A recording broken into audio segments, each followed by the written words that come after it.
Telangana assembly కొలువుదీరింది. ఎమ్మెల్యేలు ప్రమాణ స్వీకారం చేసేశారు. స్పీకర్ విషయంలోనూ ఒక స్పష్టత వచ్చేసింది. అయితే తెలంగాణలో అసలు సిసలు రాజకీయాలు ఇప్పుడు మొదలవుతాయంటున్నారు విశ్లేషకులు. ఇక ఎమ్మెల్యేల సంఖ్య విషయంలో సెంచరీ కొట్టాలని కేసీఆర్ ఉవ్విళ్లూరుతున్నారు. అందుకోసం చురుగ్గా పావులు కదుపుతున్నారు. మరోవైపు సీఎల్పీ నేత ఎంపిక కాంగ్రెస్ పార్టీకి తలనొప్పిగా మారింది. అధిష్టానం సీఎల్పీ నేత విషయంలో ఓ నిర్ణయానికి వచ్చేసింది. దాని ప్రభావం ఎలా ఉంటుందన్నదే ఇప్పుడు ఆసక్తికరంగా మారింది.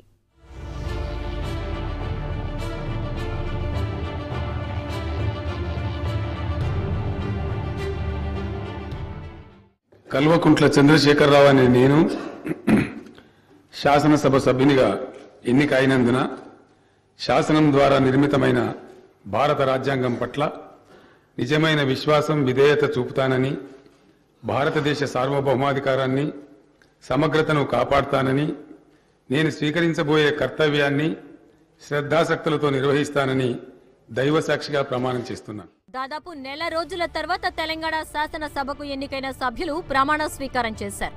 ముహూర్తాలకు అధిక ప్రాధాన్యతనిచ్చే కేసీఆర్ సరైన ముహూర్తం కోసమే ఇంతకాలం వేచి చూశారు. తెలంగాణ నమ్మకాల ప్రకారం పీడకాలం పూర్తయిన తరువాత శాసనసభను కొలువుదీర్చి సభ్యుల చేత ప్రమాణ స్వీకారం చేయించారు.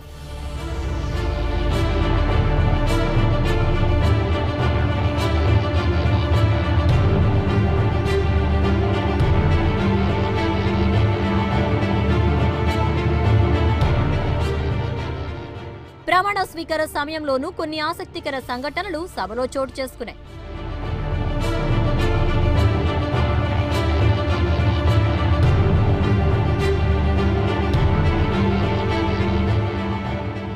ప్రమాణ స్వీకారం తర్వాత ఎమ్మెల్యే రేఖా నాయక్ నేరుగా కేసీఆర్ వద్దకు వెళ్లి ఆయన పాదాలకు మొక్కారు. కేసీఆర్ మేనల్లుడు హరీష్ రావు కూడా ఇదే విధంగా వ్యవహరించారు. నిజానికి సభలో సుప్రీం సభాపతి, ఆయన్ను కాదని కేసీఆర్ కాళ్లకు మొక్కడం సభా మర్యాదల్ని ఉల్లంఘించటమే అన్న వాదన చెలరేగింది. అయితే కేసీఆర్ మీద గౌరవాన్ని చాటుకోవడమే తప్ప ఇది సభాపతి గౌరవాన్ని భంగపరచడం కాదని వారిని కొందరు సమర్థించారు.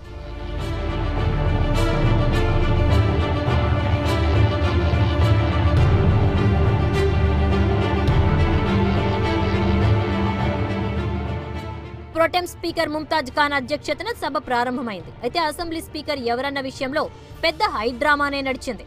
ఈ పదవి మీద రకరకాల ఊహాగానాలు చెలరేగాయి. చివరికి స్పీకర్ పోచారం శ్రీనివాసేనని తేలింది.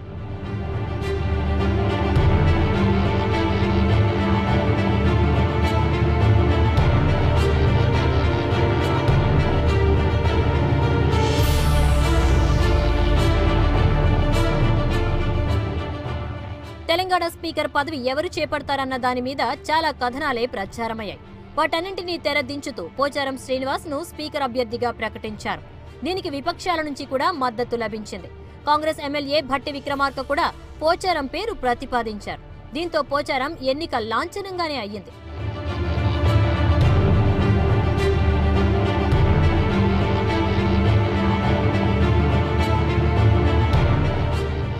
నిజానికి ఉమ్మడి ఆంధ్రప్రదేశ్ నుంచి ఇప్పటి తెలంగాణ వరకు స్పీకర్ పదవి చేపట్టిన నేతలంతా ఆ తర్వాత క్రియాశీలకు దాదాపు దూరమైపోయారు. 2014 నుంచి 2018 వరకు తెలంగాణ స్పీకర్ గా పనిచేసి మధుసూదనాచారి కూడా గత ఎన్నికల్లో ఓడిపోయారు. సభకు దూరమైపోయారు. దీంతో స్పీకర్ పదవి తీసుకునేందుకు ఎవ్వరూ ఒప్పుకోలేదు. స్పీకర్ పదవికి సంబంధించి చాలా మంది పేర్లు తెరమీదకొచ్చాయి. అయితే చాలా మంది ఆ పదవి తీసుకునేందుకు నిరాకరించినట్టు సమాచారం.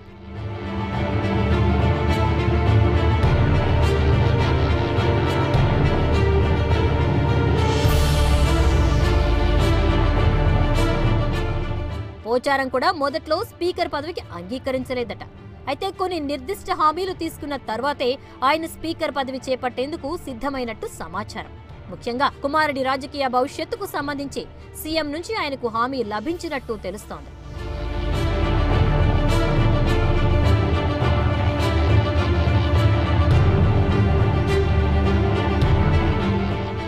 మొత్తంగా చూస్తే స్పీకర్ ఎన్నిక సాఫీగానే సాగిపోయింది. అయితే అసలు రాజకీయం ఇప్పుడు మొదలు కానుందని రాజకీయ విశ్లేషకులు చెబుతున్నారు. అసెంబ్లీ సభ్యుల విషయంలో సెంచరీ కొట్టాలన్నది కేసీఆర్ లక్ష్యం. అయితే ప్రజాక్షేత్రంలో అంత బలం లభించలేదు. దీంతో ఆపరేషన్ ఆకర్ష్ కు తెరలేచింది. ఎన్నికల ఫలితాలు వెలువడిన వెంటనే ఇండిపెండెంట్ ఎమ్మెల్యేలు టీఆర్ఎస్ లో చేరేందుకు సిద్ధమయ్యారు. ఇప్పటికీ కొంతమంది కాంగ్రెస్ ఎమ్మెల్యేలు టీఆర్ఎస్ వైపు చూస్తున్నారని, వారిని పార్టీలో చేర్చుకునేందుకు టీఆర్ఎస్ అధినాయకత్వం పావులు కదుపుతోందని భారీగా ప్రచారం జరుగుతోంది. గతంలోనే టీఆర్ఎస్ ప్రభుత్వం విపక్షాన్ని నామమాత్రంగా మార్చేసింది. ఇప్పుడు భారీ మెజారిటీతో ఉన్న టీఆర్ఎస్ దూకుడును అడ్డుకోవడం కాంగ్రెస్ కు కష్టమే.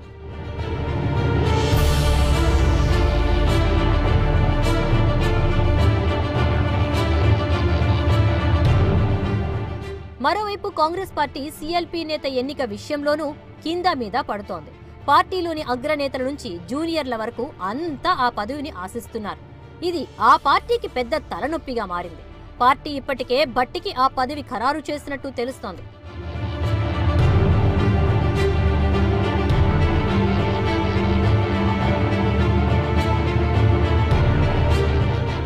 స్పీకర్ గా పోచారం నామినేషన్ దాఖలు చేసే సమయంలో కాంగ్రెస్ తరపున భట్టి విక్రమార్క హాజరయ్యారు. పోచారం నామినేషన్ ను సమర్థించారు. దీంతో సీఎల్పీ నేత భట్టి అన్న సంకేతాలు కాంగ్రెస్ పంపిందని ప్రచారం జోరుగా సాగుతోంది.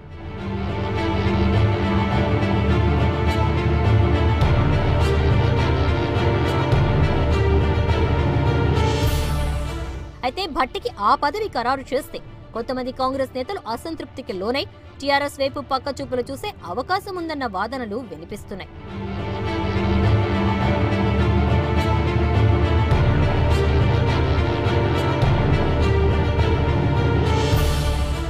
మొత్తంగా చూస్తే తెలంగాణ రాజకీయాల్లో ముందు ఎన్నో రాజకీయ సంచలనాలు చోటు చేసుకోవడం ఖాయమనిపిస్తోంది.